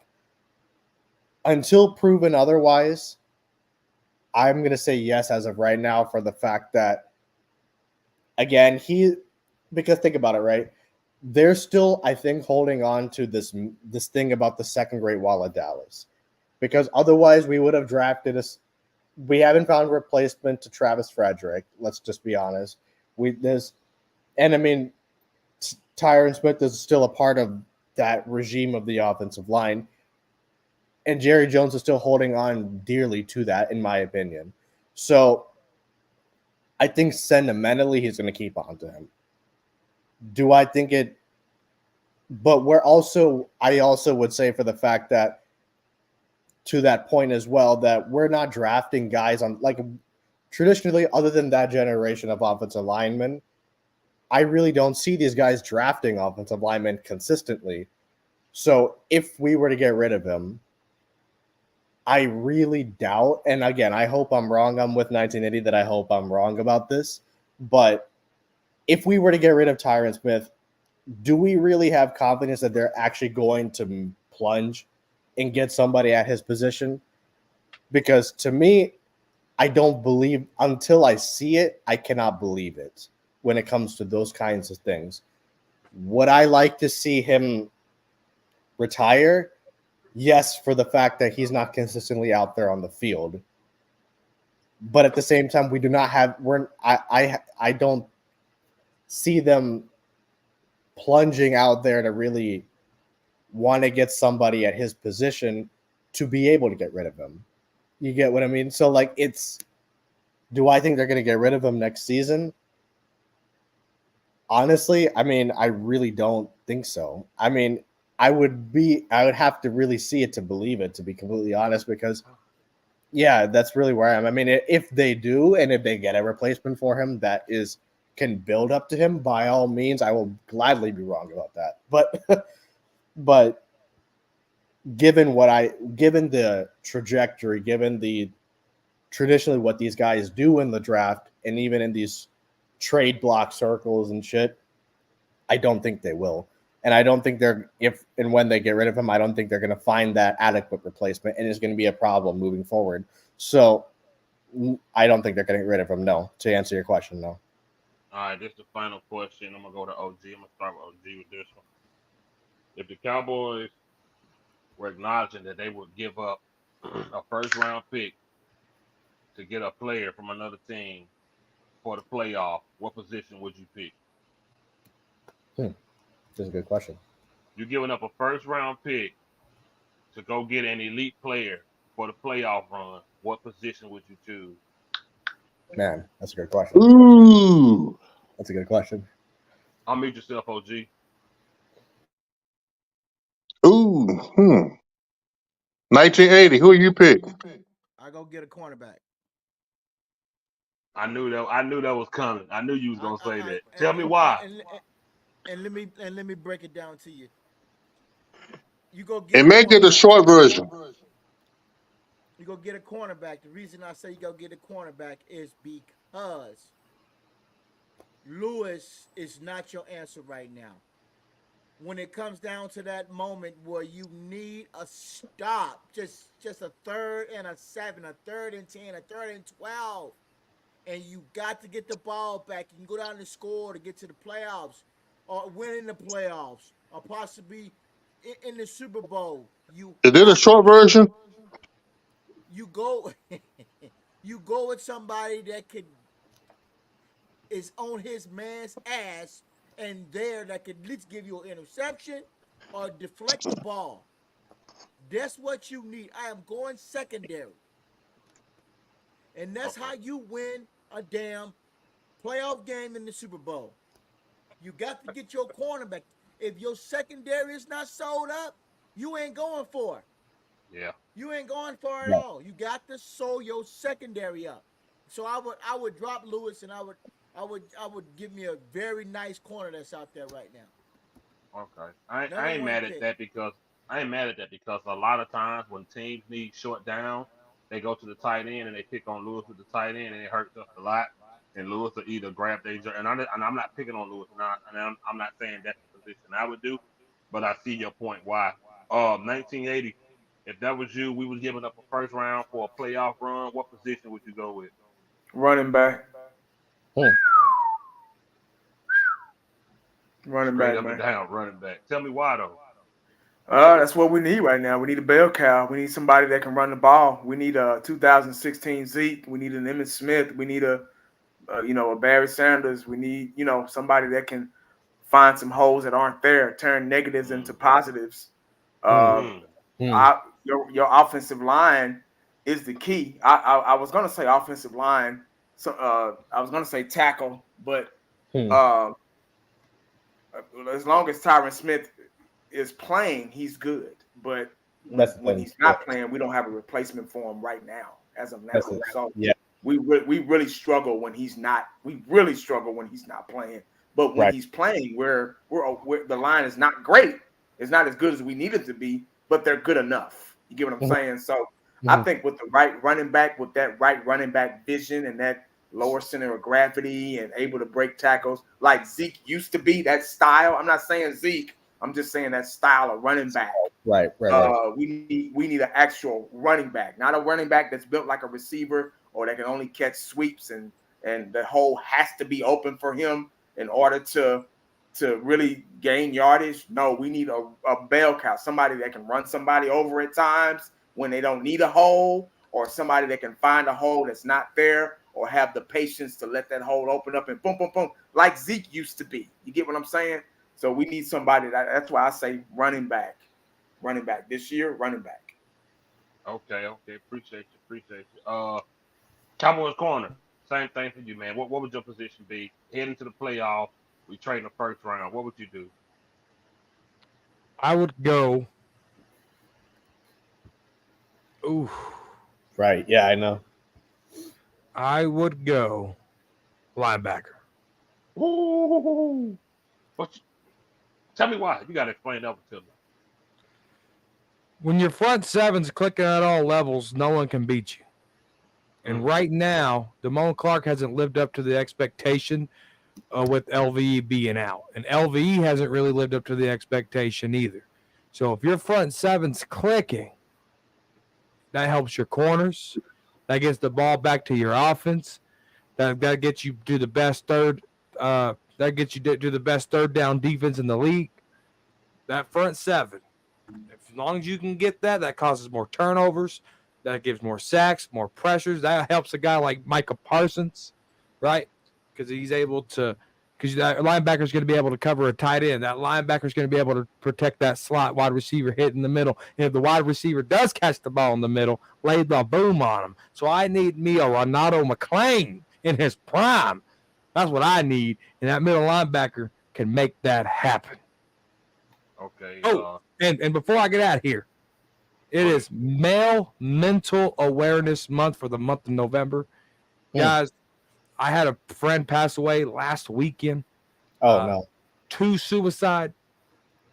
I need you guys to understand that everybody cares. And I need everyone to understand that we need to love harder. That is what Justin said. His brother is the one that committed suicide. One of my brothers. Guys, you are enough. You are worth it. Reach out. You have my email. You know how to get a hold of me. The men suicide rates is unbelievable. Military vet are not. Yes. You mean more to me at 4:44 in the morning than me attending your funeral. I promise you. You mean more to me than that. Get yourself some help if you need it. Reach out to me if you need it. It's Men Mental Awareness Month, Suicide Prevention Month. Let's take advantage of it. Reach out to your family member. Don't just start the casual conversation. How are you? I'm good, bro. Fist bump. Don't do that. Say, how really are you? You look a little down. Something's a little different. What's going on? Talk to your friends just a little bit more. Because if you're truly their friend, you would dissect what's going on and get to the root cause. And real quick, fifth quarter, before you go, Cowboys Corner man to touch upon that point, because I, earlier in my life, have been through things like suicidal thoughts and things of that sort. And what you said is imperative, because honestly, man, what got me out of it was, see, I went through these things when I was in high school, and in high school, you don't know who you are. And then there's pressures of where you're going to college and multitudes of other things that I don't need to get into at this point in time because it's intricately complex. But what got me out of it was love. That's ultimately what it was, right? People showing me positivity, people showing love. So prayers to that, to your friend, to that family that you're talking about. But 100%, if there is somebody who's going through something, don't just say, because not to fall into a cliched thing, but it's, as men, there's a thing we tend to say. What is the normal thing that we say if someone asks, hey, are you, how are you? I'm fine, right? That's normally what we're saying. We're usually taught to suppress our feelings and things of that sort, but it's okay to ask for help. It's okay. And if you genuinely care about somebody, you will, you know what I mean? You're going to be there for somebody, right? And so, again, not to get all sentimental or whatever, but I think it's important for everyone, I and for men, for women, for all of us, for that. But it's, if you're going through something, it's okay to ask for help. That's all I want to say. But go ahead, fifth quarter. Respect. Cowboys champ. If you had to, we would give him a first round pick, and we need a big position for the playoff. What would you do? Running back. Running back. You've been consistent all year, even before a game was played. Even when Zeke was gone, you like, yeah, that's cool, but who's the best? I mean, you've been saying this, bro. I mean, during OTAs, training camp, like you've been. I mean, even we was on the phone when we got Maz, and you were like, yeah, that's cool, but still, who's our bell cow? And you've been saying Tony Pollard ain't it. Even before he played the thing, you like, bro, he's a gadget running back. He's not it. So you can go ahead and tell me why, but I was just wanting to get that out. You've really been consistent. Okay, right now, Dak is playing really at his best right now. Not 2016 best, but right now he playing at his best right now. And what would help him out is have a more of a balanced attack. And if they would have drafted not particularly Derrick Henry, but like I said, a big back that can spell, make like Cowboys corner said, make Pollard the true number 2 running back, and we have the one bell cow, then we have that Thunder Lightning like they had in 07. And Julia Jones and Marion Barber. Right. Marion Barbarian, baby. Yes, that's what we Man, need. Man. That's what we need. And right now, especially we're going to other. We're gonna be playing like if Cowboys make it to the playoffs, they're gonna be going to cold weather teams that don't have domes, and with that running game, that would definitely step in. be able to break That's that a good defense damn down. point. Mm-hmm. That's a good Break damn that point. defense Good down. point. That's a great damn point. Anybody got any closing statements before we get out of here? I know OG do. I ain't even gonna ask. Yeah, I just want to say, No, Cowboys corner and Eshawn. Yeah, men's. If you have we definitely got to do a self check on that mental health because, especially the way today's times are right now, us Yeah. men, we trying to support our family. We trying to deal with crazy people at our jobs. We're trying to be the breadwinner, and all that can get it can get emotionally drained to us. 100%. And there are times that we don't have, sometimes our wives, family members, they can't relate to us. Yeah. So if you got that friend, if you got that cousin, uncle, father, whoever, reach out to them because you just heard, I heard yesterday, 4 LA police officers committed suicide. Wow. Within 24 hours of each other. Yes. Yeah. And I know the cops have bad reputation, but still, these still were men. I don't know if they were all men, but still. They're all Suicide, men. they see again, I mean, I don't know what type of demons they had. I had friends attempted suicide. Even myself when I was younger. I had thoughts of suicide and tried to attempt, but thank God I'm still here. Yes. No, it's at the end of the day, man, one conversation can save your life. Yeah. And ultimately, that's what happened. No, and candidly, that's literally what happened to me. And this is a true story. But so basically, what happened was, and you guys know this, having spoken to me offline and, us being friends and stuff now. But see, growing up in Indian families, one of the first things that you're taught is hard work, discipline, respect especially towards elders, right? For as much as I believe in respect, I'll be honest, at least in my childhood, it made me a doormat for people. Because I remember, in school, I used to live in Memphis before I moved up to Dallas, but and then now I'm in LA. But I mean, when I used to live in Memphis, so I went to this private school called Lausanne, and with me there was I think one other Indian person, but I mean it wasn't a big deal. But I mean, I always wanted to be a filmmaker. I'm lucky that I'm able to do that now. But since I was 3 years old, I wanted to be in movies, and I remember telling my first grade teacher that. And verbatim, she said this to me. I will never forget this. She says, why did you write? You had that assignment in first grade. What do you want to be when you grow up? I wrote I wanted to be in movies. That was the truth. So she says to me, and I'll never forget, she's like, hey, why did you write this? I was like, it's the truth. That's what I want to do. Verbatim, she says to me, who in your family has ever been in movies? Who in the school has ever been in movies? Who in the fucking city has ever been in movies? Verbatim, by the way, to a guy in the first grade.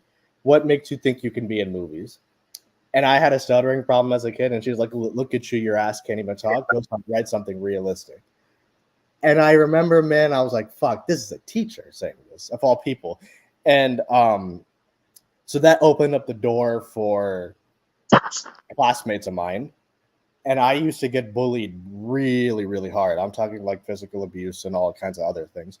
And even when I moved to Dallas, I went down that route. So that's there was that aspect, plus the normal pressures of, you have what you have in high school about, you not knowing who you are as a teenager.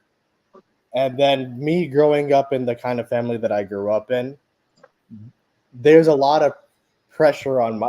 least a lot of pressure on my end, being my dad's son because of his influence in our family. And so because so many people have so many different expectations of me. So all of these things made me a fucking ping pong ball. And really what got me out of it was my mom. And so my mom, because I had gained a lot of weight, I got up to 500 pounds. And so my mom, because I have family histories of diabetes and other kinds of things, my grandma's passed from diabetes and cancer. So she says to me, I'll never forget this. My sophomore year in high school, October. I wanted to play football but CTE was big around that time, so she wouldn't let me play. And so she's like, "Listen, find any other sport, be active." Me being overweight with all these other things, I just didn't do anything. So she says to me straight up, she's like, "Listen, Ishan, I'll give you a year. If you don't change yourself in a year, I'll be forced to make a decision for you." Fast forward exactly that 1 year mark. That was the day that I was contemplating it. And true to her word, she forced me to the gym. And just the positivity, and that's really the point that I'm trying to make here, is that the positivity from my family. I'm the youngest of 4 sisters and 3 brothers.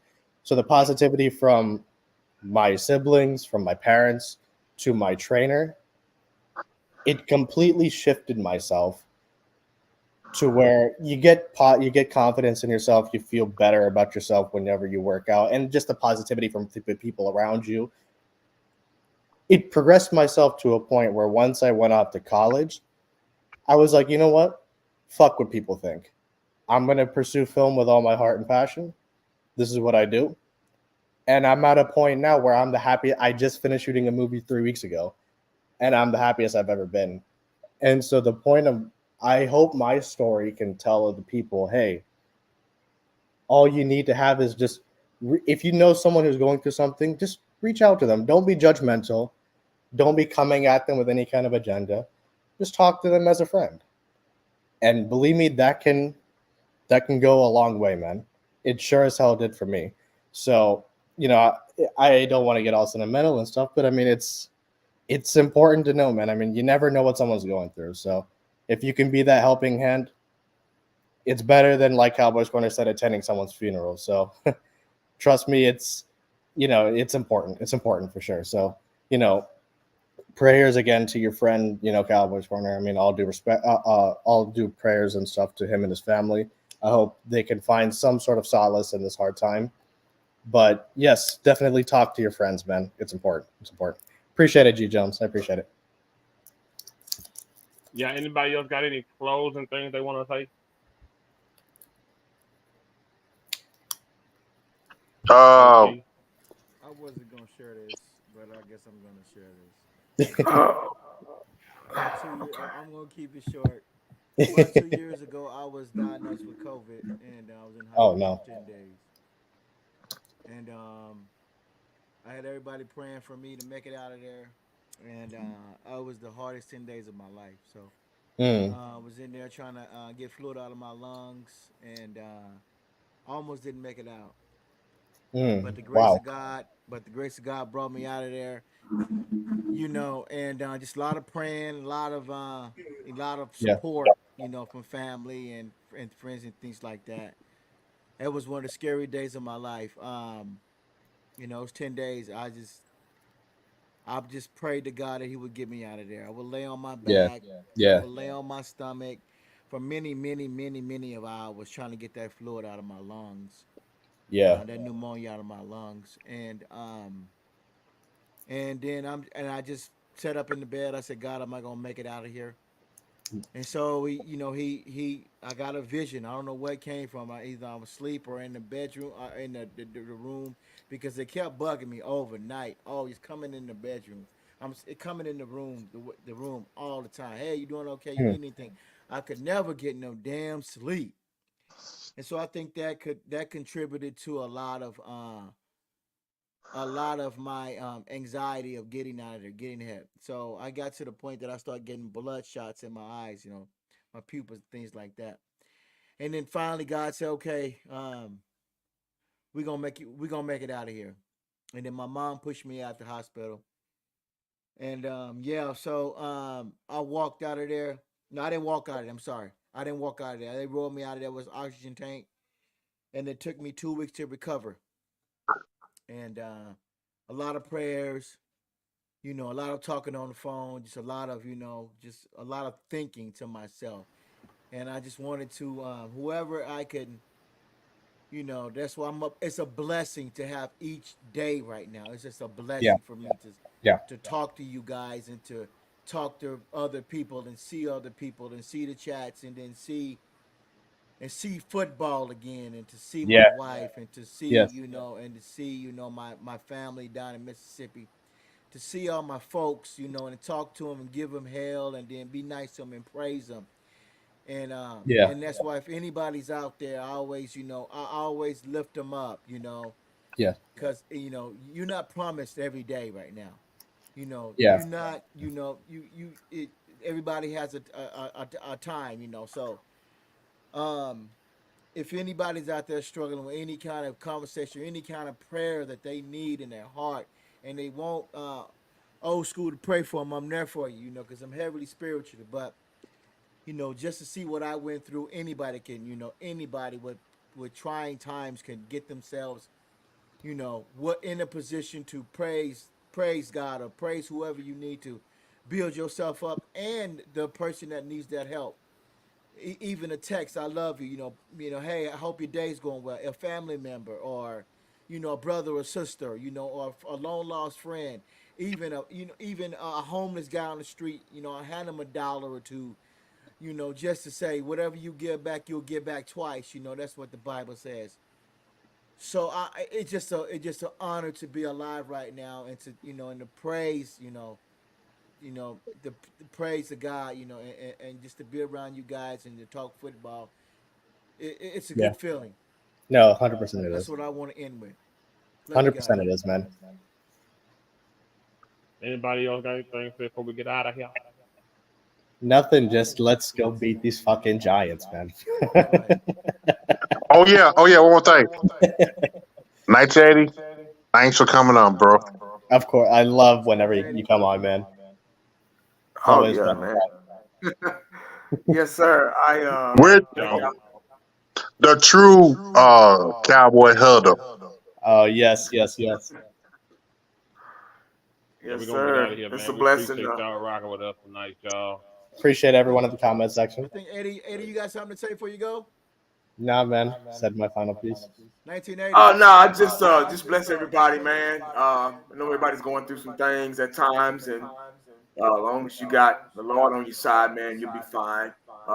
Yeah, You know, yeah, but on the Cowboy side of it, I think as fans, I think we kind of all go where the wind blows. Whoever's performing good, we're just like Jimmy Johnson told Ken Norton.